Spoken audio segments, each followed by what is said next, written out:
Do you ever feel like you're just floating through life, but not actually getting closer to the person that you want to be? It usually happens around New Year's. You imagine all the bad habits you're going to break free from, and all the good habits you will begin. This time will be different, you say to yourself. This time I am going to do the things that I say I will. Only to end up back where you began shortly after, and no closer to what you had envisaged. So the question is, how do you break free from bad habits and make the habits you desire easier and automatic? Atomic Habits by James Clear answers all these questions. We're going to be doing a fast-paced, detailed summary of the book and dive deep into topics like habit loops, dopamine spikes, priming your environment, plus heaps more. And make sure you stick around until the end of the video where I go through step by step how I'm personally using this book to improve my own habits. I hope this summary inspires you to go out and grab a copy of the book for yourself, because this book deserves a space on everyone's bookshelf. Let's jump into it. Imagine a plane taking off and traveling from New York to Los Angeles. Just before takeoff, you adjust the plane just slightly by 3 degrees or around 80 inches. If you were to keep flying in a straight line, you would end up closer to Tijuana in Mexico than in your intended destination of Los Angeles. And the same goes for our habits. Tiny changes in our habits can change the trajectory of our lives in ways that we can't even notice until many years into the future looking back, in both good ways and bad. You are your habits. The power of atomic habits. A slight change in your daily habits can guide your life to a very different destination. Massive action versus 1% improvements. Far too often we convince ourselves that massive success is only possible through massive action in any goal we are pursuing. We expect ourselves to make some quantum leap or momentous improvement that will gain others' attention. However, it is the tiny improvements that aren't even noticeable at first that create incredible change. Let's look deeper into the math. 1% better every day for a year will compound to 37 times better, but 1% worse every day over a year will bring you close to zero. Your habits can compound against you in the form of things like stress or negative self-talk, or they can compound for you in the form of things like knowledge, productivity, skills, and relationships. Success is the product of daily habits, not once-in-a-lifetime transformations. The truth about progress. When you start any endeavor in your life, here is what you think should happen: linear progress. But here is what actually happens. Notice this section here in the beginning.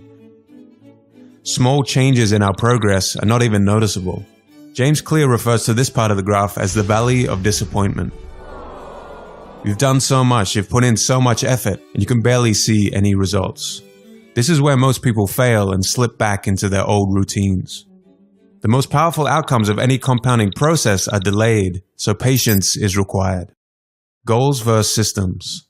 Forget about goals, focus on systems instead. A goal is the result you want to accomplish. Systems deal with processes that lead to the results. The conventional wisdom suggests that the best way to achieve anything we want in life, be it getting into better shape, building a successful business, or spending more time with family, is to set specific, realistic goals. But if you completely ignored your goals and focused only on your systems, would you still succeed? The author of this book argues that you would. Here are some problems with only having goals. Successful and unsuccessful people share the same goals, so therefore the goal cannot be what differentiates winners from losers. Achieving a goal only changes your life for that moment in time. Goals can create an either-or conflict. Either you achieve the goal and succeed, or you don't and you're a failure, even if you are making progress in the right direction. When you achieve a goal, what do you do after? If your goal was running the local marathon, chances are after completing it, your motivation will quickly fade and you will just slip back into your old routines. Goals are good for setting a direction, but systems are best for making progress. A system of atomic habits. The problem with changing your habits is not you. The reason why you repeat the same bad habits for so long isn't because you don't want to change, but because you have the wrong system for change. Atomic habits are small routines and behaviors that accumulate to produce incremental positive outcomes over time. Big breakthroughs tend to get more attention than small improvements, but what really matters are the little daily decisions and actions we take. Just as atoms are the building blocks of molecules, atomic habits are the building blocks of remarkable results. There are 3 layers to behavior change. The first layer is changing outcomes, the result. Losing that weight, writing that book, or winning the season. The outcomes are what you get. The second layer is changing your process, what you do. the new workout routine, or developing a daily reading habit.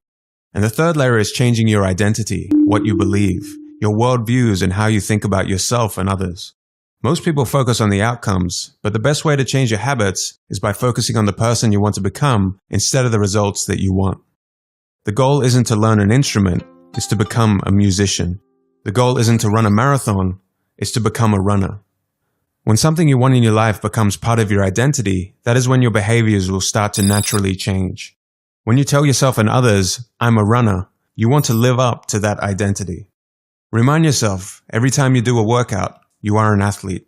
Every time you write a line of code, you are a programmer. And each time you instruct your team, you are a leader. The habit loop. A habit is when something becomes repeated enough times that it becomes automatic. Ultimately, we want our habits to solve problems in our lives with the least amount of effort. A habit is formed and reinforced by means of a continuous feedback loop. Cue, craving, response, reward. The key to creating habits that stick is to create feedback loops that are continuously being improved. Cue, phone buzz. Craving, want to know who messaged. Response, pick up the phone. Reward, solve the problem of who messaged. Cue, mind goes blank at work. Craving, want to alleviate the frustration. Response, check social media. Reward, satisfy the need to feel less frustrated. Over time, rewards become associated with cues. So in this example, checking social media becomes tied to your mind going blank at work. And then checking Facebook may be the cue to check Instagram, which becomes the cue to watch YouTube. And before you know it, your mind going blank cue has led to 20 minutes of wasted time. And the more you repeat these habit loops, the stronger and more automatic they become. Cues can really be anything: a smell, a sound, a sight, a person, a location. Try to think of any cues in your daily life that are initiating your good or bad habit loops. So how can we influence the habit loop to work for us? This book shows us the 4 laws that will guide us to do just that. Law 1. Make it obvious. Most of your current habits are so automatic that you don't even realize them. You must first become aware of your habits before you can change them. You can achieve that with your habit scorecard. Write down all your daily behaviors on a habit scorecard, from the moment you wake up until the moment you go to bed. Your scorecard may look something like this. Based on whether it helps you become the person you aspire to be, categorize each habit as positive, negative, or neutral. At this stage, we aren't trying to change anything, but just observe what is actually going on in our daily lives. Until you make the unconscious conscious, it will direct your life and you will call it fate. Carl Jung. Vagueness is a real problem when it comes to habit formation. And studies have shown that quite often the reason people fail to stick to a habit is not because of a lack of motivation, but because of a lack of clarity. "One day I will get into shape" is easy to say to yourself, but too vague to get any momentum. What you need is a time and a place. The most common cues, time and location, will help you achieve your goals. Clearly state your intention to act using the following formula. I will behavior at time in this location. Here is a bad example. I will read more this month. Here is a good example. I will read a book for 15 minutes daily at 6 a.m. in the spare bedroom. Another good way to get a habit started is by habit stacking. To stack habits, tie a desired habit to an existing habit according to the following formula. After current habit, I will new habit. For example, after I brush my teeth, I will stretch for 5 minutes. You can stack habits together. For example, after you finish brushing your teeth, you will meditate for 10 minutes and then plan the rest of your day before checking social media. A chain of habits is more likely to be sustained if you practice this consistently. Choosing the correct trigger is essential. You need a trigger cue. Your trigger should be something that you do automatically without fail during your day, such as waking up, turning off your alarm, or brushing your teeth. James Clear tells us in the book that motivation is highly overrated. You can better shape your behavior by designing your environment. We are more influenced by our environment than our willpower or motivation. It's hard to stick with positive habits in a negative environment. Environment is the invisible hand that shapes human behavior. Creating a habit requires you to redesign the space around you to 1. Make it easier to see the cues for the desired habits, and 2. Avert bad habits by making them invisible. If you want to drink more water, make the cues visible and obvious. Place water bottles around the house in places you are likely to see them. Want to read more? Place the book somewhere where you'll see it. And if you want to get better on guitar, don't leave it out of sight in the closet. Context is the cue. Objects in the environment do not determine our behavior, rather it is our relationship to them that does. Stop seeing your environment as a place simply filled with objects. Imagine it as a place filled with relationships. The couch in the living room is the place where one person reads an hour a night. For another, the couch is where they watch Netflix and eat pizza and relax after work. If your relationship with the couch is a place to relax, then trying to get a work-related task done in that environment may be difficult. Try to make separate zones in your house for different activities. The author likes to use the mantra, one space, one use. If you're trying to eliminate a bad habit, you can only rely on self-control in the short term.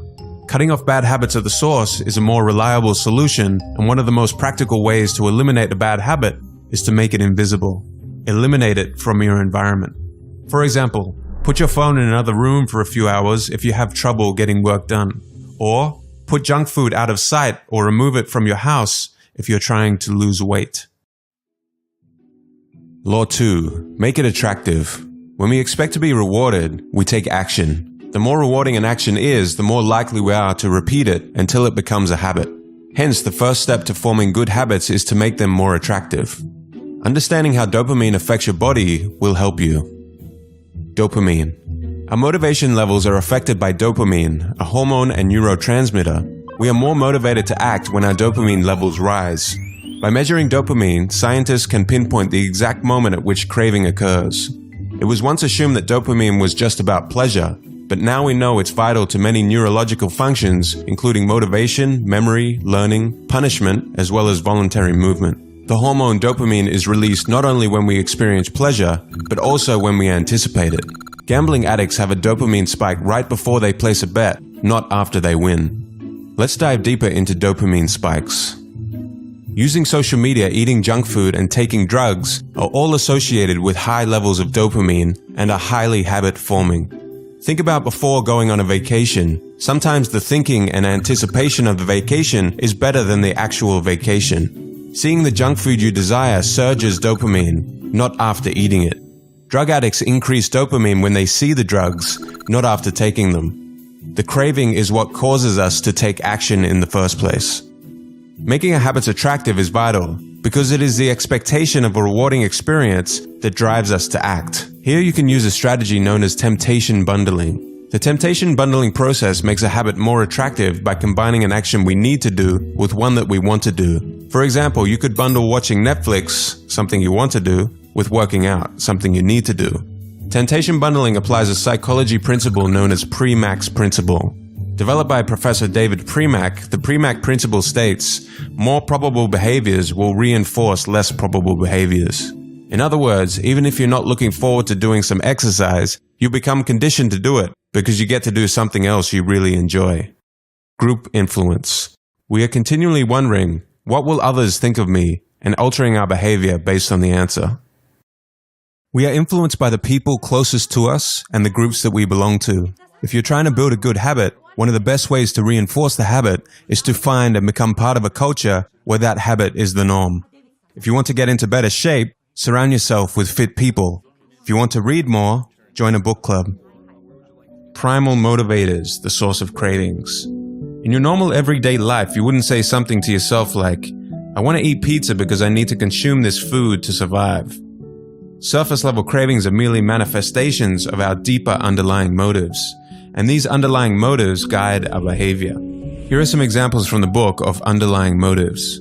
Conserving energy, obtaining food and water, finding love and reproducing, connecting and bonding with others, winning social acceptance and approval, reducing uncertainty, achieving status and prestige.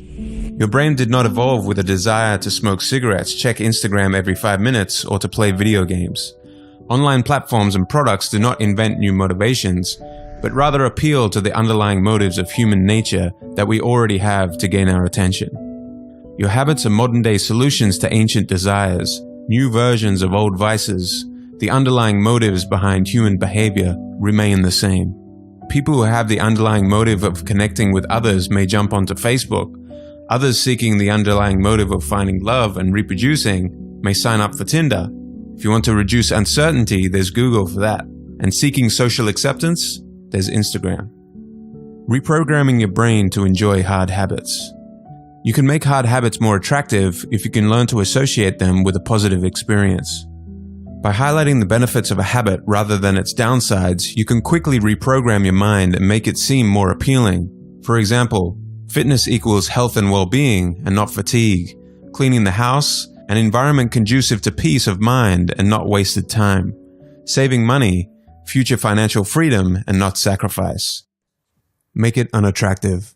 To break a bad habit, do the same but highlight the benefits of not doing that habit to make it as unattractive to keep doing as possible. Law 3. Make it easy. How long does it actually take to form a new habit? During habit formation, a behavior becomes increasingly automatic as it is repeated.